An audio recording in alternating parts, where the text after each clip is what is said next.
So I finally got around to it, and what I want to do today is talk about all of the Kroot in the Tau Codex. So that includes the troops, that includes Kroot hounds, that includes Kroot shapers, that includes Kroot hawks, all of them together, because they kind of form their own mini army within the army. They have some supporting rules that benefit only Kroot, and there are a lot of rules within the Tau Codex that simply don't apply to the Kroot. Things like marker lights, for example. Without either a certain septenant or warlord trait or something, the Kroot just simply can't benefit from marker lights. But we'll get to that a little later on. So, to start off, let's start with the original, or yeah, the original Kroot, the troop choice. That's these ones right here. So these are a troop choice again, and historically they've been kind of they've had really bad times and really good times throughout the different codexes, throughout the editions.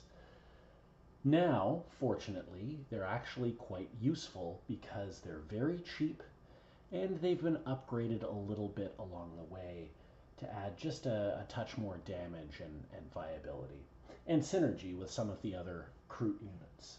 So let's get started, and we'll start with the stats for the Kroot that are in the troop section. I forget whether they still call them Kroot carnivores. Yes, they do. Okay. So we're looking at the Kroot carnivores in the troop section. So you can have squads of minimum 10, so you must bring 10 at least, and you can go all the way up to 20 in one squad. So that you can have quite big blobs of them. Their movement is 7 inches, so a little faster than usual. Weapon skill 3+, which is very close to the best you're going to find in this codex. Ballistic skill 4+, so passable. Strength 4, toughness 3, 1 wound, 2 attacks, leadership 6, and a 6+ save. So it used to be that they only had 1 attack, now each of them has 2. Wonderful. That's basically just doubling your attacks. Also, the strength boost that they received from the last edition is baked into their stat sheet. So they're at strength 4, whereas it used to be their Kroot rifle would give them +1 strength in melee. So now they're strength 4, straight up. They are equipped with the Kroot rifle, as they've always been, and a new item, quill grenades, which are weirdly just better than regular frag grenades. It's the standard frag grenade profile, except that it's strength 4 instead of strength 3. So within 6 inches, you get grenade D6, strength 4, AP 0, 1 damage, and blast.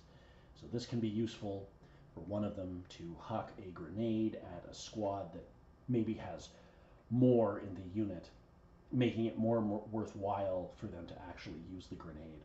As blast weapons, when you are targeting a unit with a certain number of models, blast weapons can get better and better based on the number of models in that unit. You'll get more attacks, essentially, more guaranteed attacks. So sometimes if you're, attacking one thing with your shooting, it's better to just use the Kroot rifle, maybe. But others, you can try and throw a grenade and try and get a few more hits out of that. So that's cool. It's a free upgrade that they just have. They just have the quill grenades, no extra cost. So nice and cool. The Kroot rifle is a bolt gun. It's exactly a bolt gun. It is 24-inch range, rapid fire 1, strength 4, AP 0, damage 1. No extra abilities. The difference with the Kroot rifle is that it does have a melee profile as well. So now the melee profile is strength user, so it's still strength 4, but you get a -1 to your AP, which isn't that bad.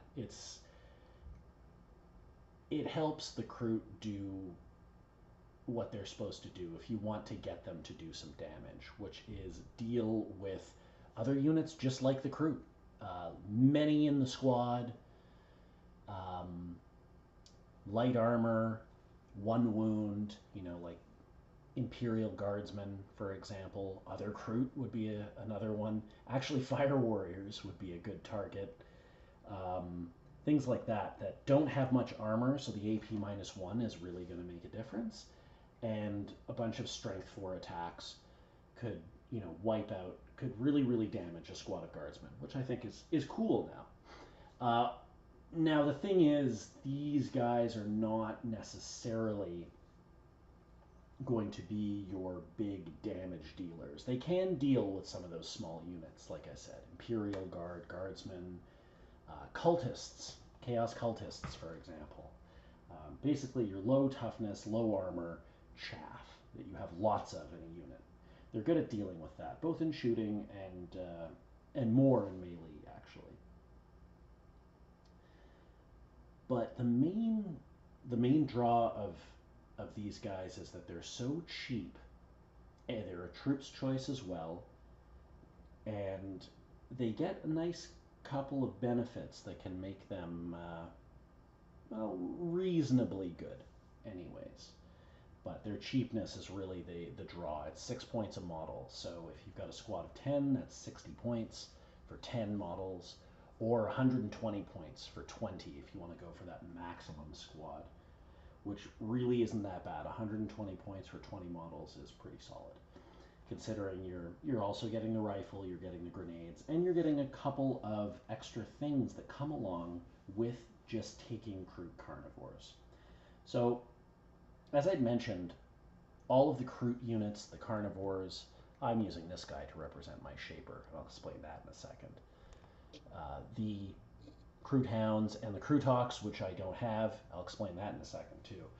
Um, they don't, like I said, they don't really benefit from any of the Tau special rules, really. So the Sept tenants, the Kroot just don't get them. They're not part of the Sept. They're counted as sort of auxiliaries or mercenaries or, um, yeah, auxiliaries, I think, is the best way to put it. So none of them benefit from Sept tenants, and they do not benefit from marker lights.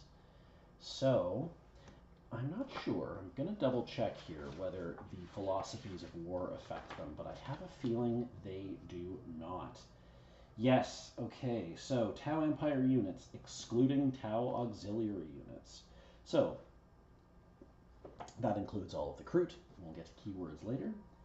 But the philosophies of war, that is your Modka or your Kauyon, the Kroot also do not get that. So, no marker lights, no Sept tenant, no philosophy of war. They count as part of the Tau Empire, so they do fall under that umbrella, and they are included within the Codex, and they can be used, without any extra cost. But you're not getting many of the Tau benefits. But you do get some Kroot benefits. So this includes a special rule called ambushing predators. And ambushing predators is on all of the Kroot stat sheets. The Shaper, the Ox, the Hounds, and the Carnivores. So that rule can be found on what page is it? Page 93. Ambushing predators. At the start of the first battle round, models in this unit can make a normal move up to 7 inches. They cannot end this move within 9 inches of any enemy models. So, all the Kroot units get a pre-game move as an option. All of them, regardless of their movement statistics, will get a 7-inch pre-game move. You can use this to move forward, move back. You don't have to use it. Just because you have it doesn't mean you have to use it. So if you're already deployed in a position that you like, then there's no need to use it. But it is there. You have the option early in the game to move any of your Kroot units. This can be especially useful for screening, as it may stop certain melee armies from getting too close to you, as you can move your Kroot out and create kind of a shield or barrier around them, Because remember, you've got 10 or 20 models in there. And if you place all of those models, let me get a few more so we have a bit more of a visual example. Now, the reason I don't have all these guys is because my Kroot are not all painted. So you'll have to forgive me. But I've got some of them base coated here, so we'll get sort of the idea, and then a few that are not. We'll get the idea. Let's put a bunch of these around here, so we get sort of the idea of what a Kroot screen can look like. It can get quite long, actually. Now, with the way units work, you can't just string them along 1, 2, 3, 4, 5, 6, 7. You'll have to have some of them at least within the space, at least within 2 inches of 2 other models. That's the rule that needs to be played. So this guy is next to him and him, this guy is next to him and him, this guy him and him, or sorry, this guy him and him, so on. So you'll have to do it this way. All that to say, you can't string it out like that because this last model is not within 2 inches of 2 other models. It has to be 2 other models. But you can still create a fence, a wall that your opponent will have to go through. And this means that if the opponent's coming at you on the first turn, they'll be able to move towards you, but if you've got your Kroot far out in front, they won't be able to get too close to these and say the units you want to protect, which are farther back. So they'll be able to shoot them in their shooting phase. That's fine. They'll be able to assault them in the close combat phase. That's fine. The thing is, during the movement phase, they won't be able to get through them as you've created a blockade. So that means this has to be dealt with first before they can get to the units that you want to be protecting. So this pre-game move can be very, very useful for screening out units. It can be used for a lot of other things too. You can use it to move back should you want to. You can use it to move into cover or something like that. And that brings us to cover, actually, as the Kroot carnivores get the Stealthy Hunters special rule. Some of the others do too. Each time a ranged attack is allocated to a model in this unit, while it is receiving the benefits of cover, add an additional 1 to any armor saving throw against that attack. So they get an extra benefit for being in cover. Very, very useful because their armor is garbage. So they've got a 6-up armor save. If they have cover, normally they'd have a 5-up armor save, but because of this rule, it becomes a 4-up armor save, which isn't terrible. And it can make a really cheap unit a little harder to shift. It means things like bolt guns and las guns are going to have a harder time dealing with your really cheap screening unit, or your really cheap charging combat unit that's coming right at them. Anything with AP 0 is going to have a hard time, or a harder time. You will fail some saves, but you will pass quite a few also. You're basically going from 1 in 6 chance to a 50-50 chance on the armor save.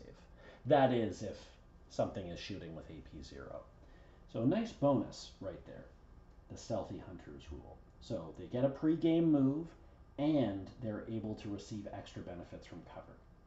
They also have one more special rule that benefits other Kroot, called Kroot Pack. If your army is battle-forged, then for each Kroot Carnivore's unit included in a detachment, up to 1 Krootox Riders, 1 unit of Kroot Hounds, and 1 Kroot Shaper unit can be included in that detachment without taking up battlefield roles. So a few things there. Number 1, it mentions a detachment. These detachments do not need to be entirely made of Kroot. They can be a Tau army. Everything can be included within that Tau army. Kroot, Vespid, Tau, whatever. But that means that if you have a troop choice, like these Kroot carnivores, we can get a Shaper, a unit of Kroot Hounds, and a Krootox. Not free. You still have to pay the points. But they don't take up slots in force organization. So for example, if you're taking a battalion detachment. You have access to up to 3 HQs. So this means that if you take some Kroot, we can get a Shaper, which is an HQ choice. We pay the 25 points for the Shaper, but it does not take up one of those HQ slots in our battalion detachment, which means we still have 3 slots available for other things, which is quite nice. Likewise with the Kroot Hounds, 1 unit of Kroot Hounds taken alongside the Kroot Carnivores would not take up 1 fast attack slot in that battalion detachment. Remember, you've only got 3 of these as well, 3 fast attack slots. So being able to take this unit, again, you pay the points, but it does not take up that force organization slot, that battalion slot. Same goes for the Krootox in the elite section. It will not take up an elite slot if you bring along a unit of Kroot Carnivores. Keep in mind, though, that 1 Kroot Carnivore unit, you're allowed to have 1 of the others. Kroot Hounds, Kroot Shaper, Krootox, 1 of each of those without taking up a slot. So the moment you take 2 Shapers, and you only have 1 squad of Carnivores, 1 of those Shapers will take up a battlefield organization slot, but 1 will not. So that's what you get with the Kroot Carnivores. They are kind of the core of the Kroot army. They are the only ones who have this ability that allow you to take other things without taking up force organization slots. So they are quite a useful unit to have.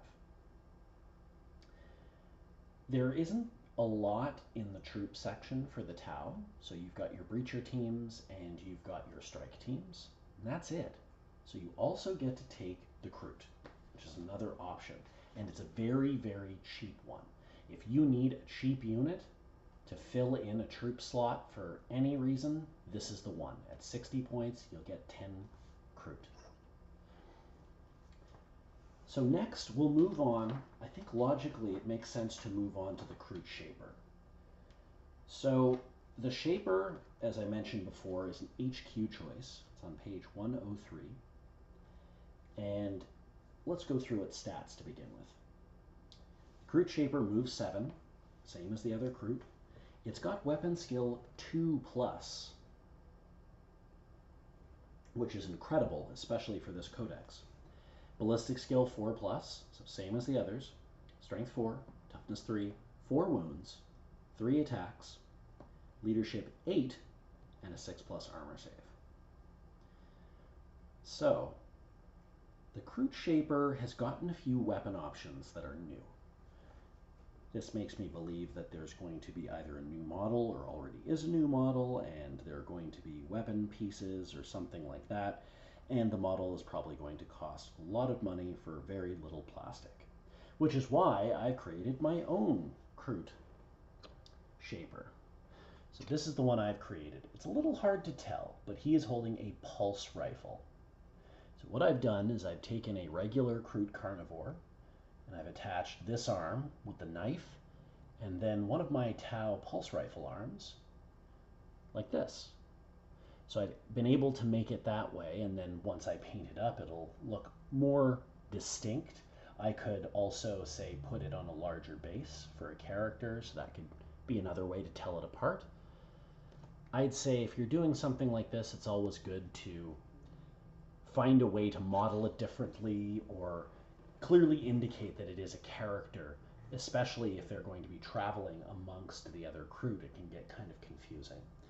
Because honestly, paying for some of the characters in this game, money-wise, is a little ridiculous at times. So I like to be able to do this. And thankfully, the Tau arms fit right onto the Kroot bodies. They'll have the shoulder pad, of course, and the arm, but you can kind of play around with that. But size-wise, it works perfectly. It's nice and easy. So the Kroot Shaper, like I said, has a few weapon options, one of them being a pulse rifle. So you can either take a Shaper Kroot rifle. Now, it used to be just equipped with a regular Kroot rifle like the others, but now it's got a Shaper Kroot rifle, which is the same as the Kroot rifle, so basically the bolter, 24-inch range, except it's rapid fire 2, which means you get 4 shots within half range. Strength 4, that's the same. AP minus 1, so a little better, and 1 damage. So double the shots, more AP. So it's a slightly better Kroot rifle. You can take that, or you can take a pulse rifle, which is 36-inch range, rapid fire 1, strength 5, minus 1. So those are your 2 options for rifles. So I've gone with the pulse rifle because I think that's kind of cool, and also I'm going to be modeling mine differently so it shows up. I like the idea of having a Kroot shaper who has earned some Tau respect, and so they've given him a pulse rifle to use to sort of show his status, I guess, as the leader of the Kroot.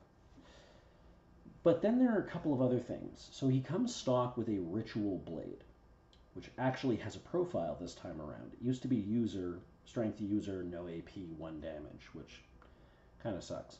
But now it's +1 strength, so that's strength 5, and -1 AP, 1 damage, which is quite good with this thing's weapon skill at 2+ and 3 attacks. It's not bad. It's not amazing, but it's not bad. Now, the ritual blade can be replaced with a Kroot pistol and grenade belt, which is a shootier option, but I don't know, it's kind of a weird one. It sort of depends what you want to do with your Kroot. The Kroot pistol is pretty strong.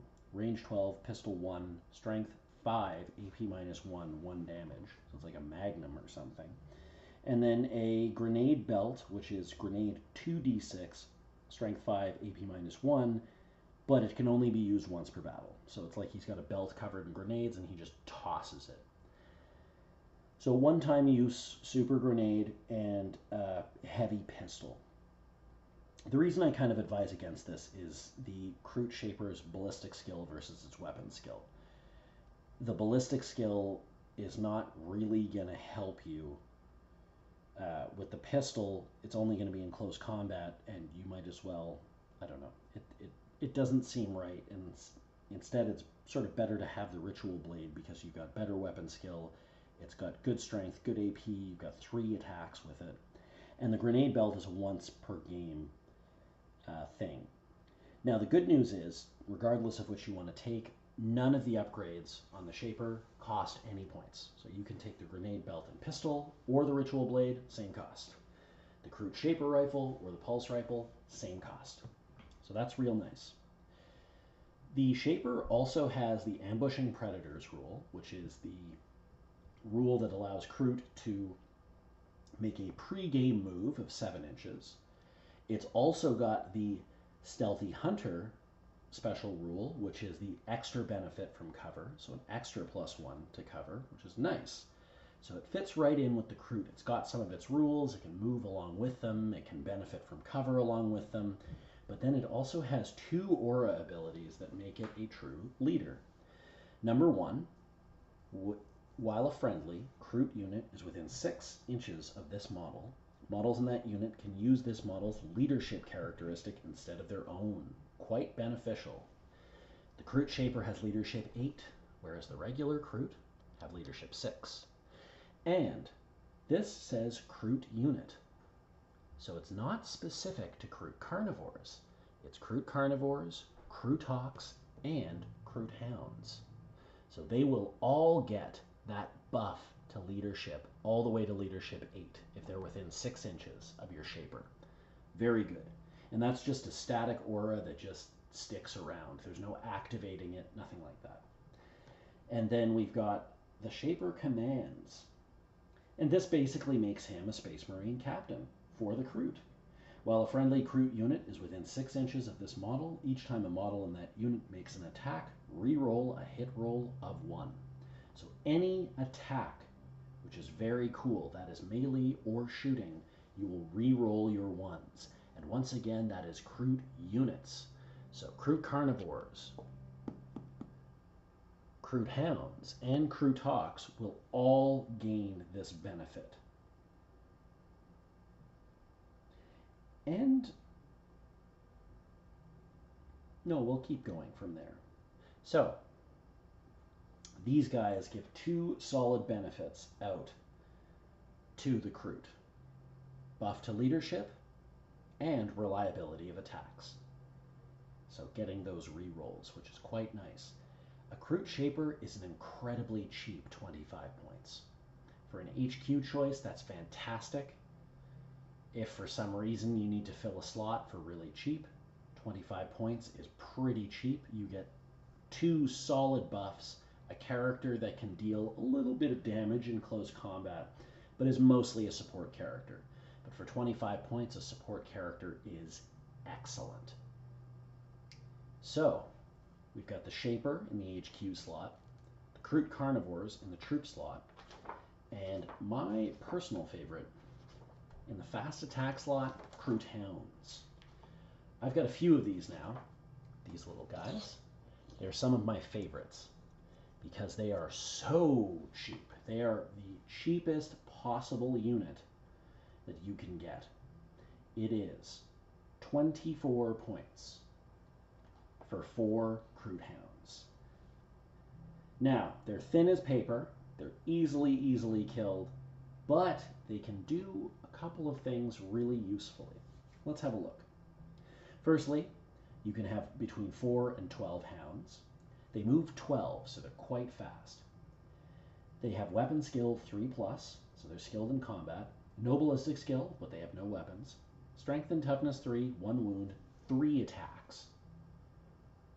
Leadership 5, and a 6-up save. So the terrible leadership makes you kind of not want to take large units of them, as dying to morale, or simply just dying because of their paper thin toughness 3, 6-up save. It may be... Anyhow, let's keep on moving. What I wanted to say was that used properly, the Kroot Hounds can deal a bit of damage. They have 3 attacks, they have a good weapon skill, and if you can hide them behind something and charge them out, they can deal some damage.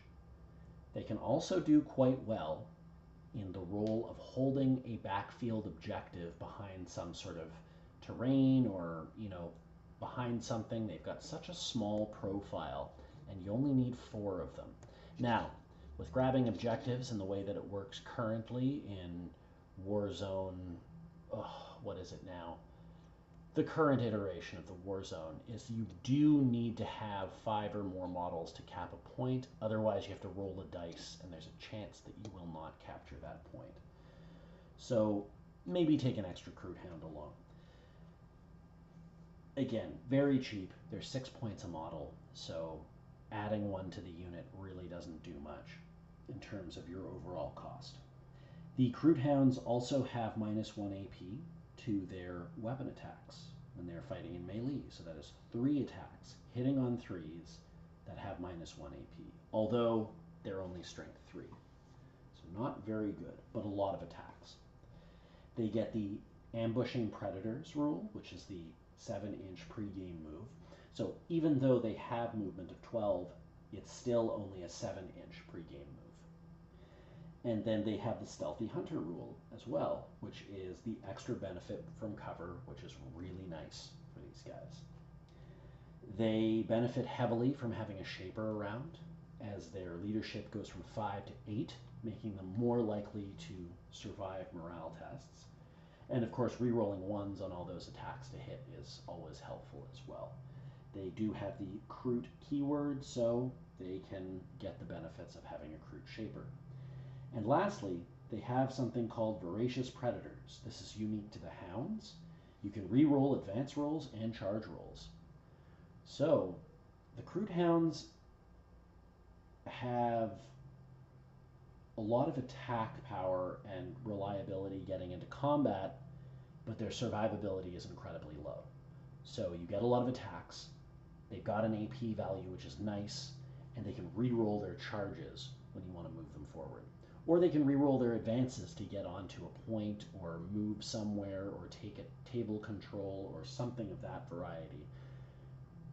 They can move really quickly. So Kroot Hounds, I would not invest too much in them as a main attack unit because they don't do that particularly well unless you're going up against very light targets again. But they can deal a solid amount of attacks rather, and they're very good for board control, hiding, um, screening as well can be really helpful. It might be cool to have a pack of Kroot hounds in front of your shaper, sort of protecting him. So very, very solid unit, very, very cheap, reliable getting them into combat. Once they're there, they can do a bit of damage, but don't expect your Kroot hounds to survive long if they're exposed either in close combat or for shooting attacks. Don't expect them to survive that long at all.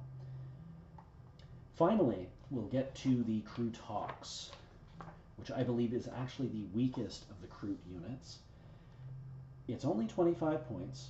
The squads can be between 1 and 3 Kroot Hawks riders. Movement 7, so it keeps up with the Kroot. Weapon skill 3, ballistic skill 4, strength 6 and toughness 5, so by far the toughest and strongest. 4 wounds, 4 attacks, leadership 6, and a 6+ armor save. While it does have toughness 5, the 6-up armor save really makes it thin. So even if you have one of these, any little bits of firepower will probably take it down, even though it is toughness 5. It does get the ambushing predators rule, but it does not get the benefit from being in cover, the extra +1. So in cover, a Kroot Hawks rider will only get the regular benefit from cover, pushing its 6+ save to a 5+ save, which is not awesome. But it kind of makes sense. This thing's big, so a little easier to hit, I guess. It has a Kroot gun, which has 48-inch range, heavy 2, strength 7, AP -1, and 2 damage. Essentially, it is an autocannon on its back. So not bad. A decent gun, but it's only one gun and it's 2 shots. It then has Kroot Hawk's fists, which are at its strength 6, -2 AP, and 2 damage. This is a solid improvement from the last iteration where it only had 2 attacks, not 4, and there was no AP value to the attack. But now AP -2, 2 damage. Again, like the Kroot Hounds, if this thing closes the distance and gets into close combat, it can be a problem. It can cause 2 damage, it's got -AP, and it's got strength 6. It can punch chunks out of something. The issue is getting it there or having it survive afterwards. They are only 25 points, though, a model for the Kroot Hawks riders. Very, very cheap.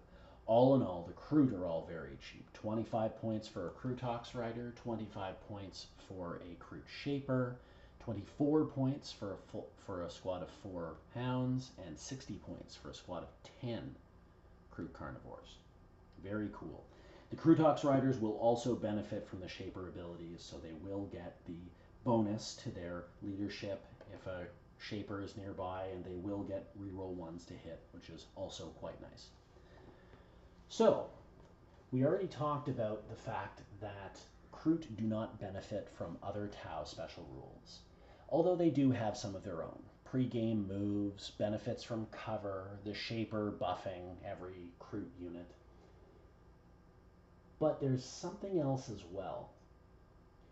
There are a couple of keywords. Firstly, Kroot, as I'd mentioned, which all of them have. So all of the Shaper's buffs work on every Kroot unit.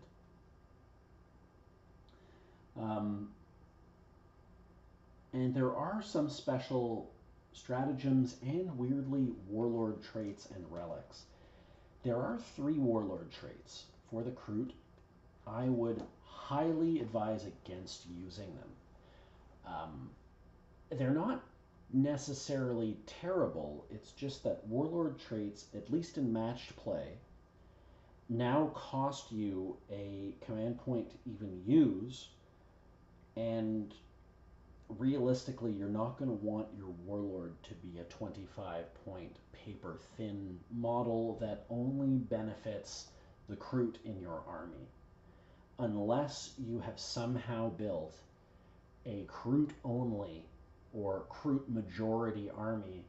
These are just, it's a little bit of flavor and I do appreciate it.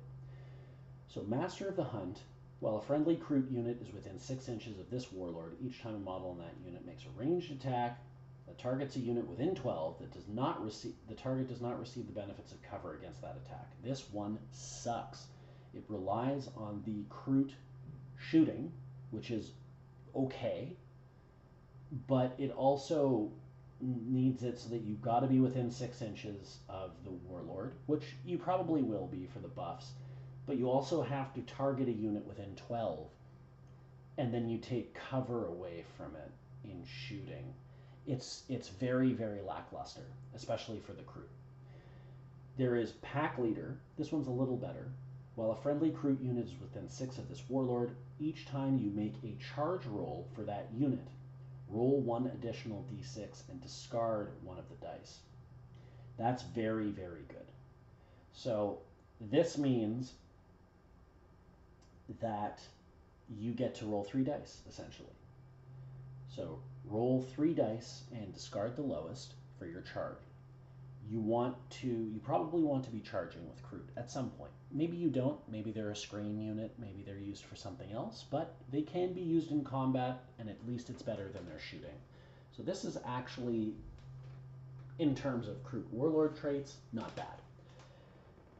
That also means that the Kroot hounds that reroll charges will roll 3 dice that are re-rollable should you not get the charge. So it can make for some long bomb charges for the Kroot hounds, which is kind of interesting, kind of nice. And then we have a third warlord trait for the Kroot, Nomadic Hunter. While a friendly Kroot unit is within 6 of this warlord, each time a model in that unit makes a ranged attack, if that unit did not fall back this turn, it counts as having remained stationary. This one also kind of sucks. It's a little bit better than the other shooting one, but not by much. Essentially what this means is the Kroot can move and then roll an advance and, advance that extra distance and count as having remained stationary so they can shoot their weapons, which is cool. It's a neat little trait to have. It allows your Kroot carnivores to be able to shoot, but again, their guns aren't great. The Krootox would also benefit from this if you want to roll them up quickly, which is nice.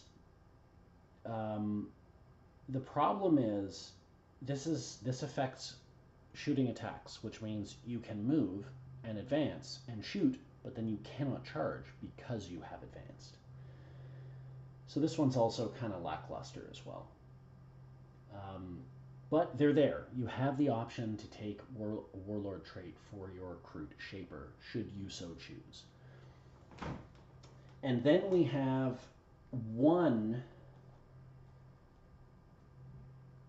relic called the Kachaktar, which is a better Kroot shaper rifle, which essentially changes it from Strength 4 to Strength 5, AP-1 to AP-2, and Damage 1 to Damage 2, which is neat. But you also basically turn it into a sniper rifle. You can ignore the Lookout Sir rule, and each time an attack is made and the wound is a 6, you inflict a mortal wound on the target in addition to normal damage. So it turns your Kroot shaper into a bit of a sniper. It's kind of cool, I guess. The 2 damage is nice, and having Strength 5, AP-2 is cool. It's probably good at dealing with light characters, but again, relics now cost a CP, and unless you're running a completely Kroot army or mostly Kroot army, even if you take a relic, you're probably going to want it to be on something a little beefier, something that's a little better, more focused on either damage output or protection or whatever else. So, but it's there. It's a Kroot-only relic.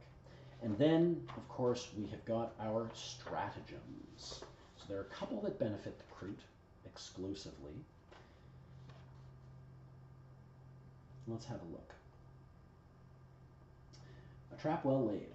Use this stratagem in the heroic intervention step of your opponent's charge phase. Select one Kroot unit from your army that is not within engagement range. So again, Kroot unit, that could be carnivores, hounds, ox, or shaper, any of them.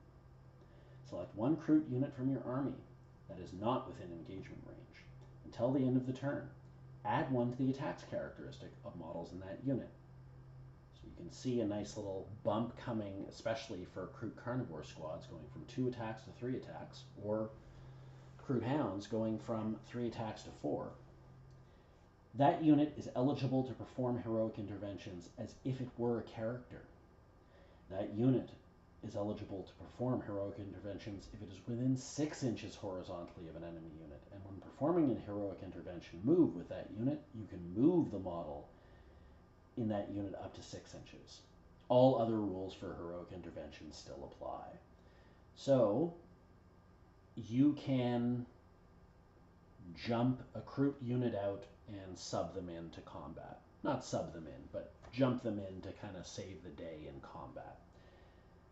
So, not a terrible thing. Let's say your opponent makes a charge against one of your other Tau units, you can throw your Kroot in on them as well, and that's something that has to be dealt with effectively.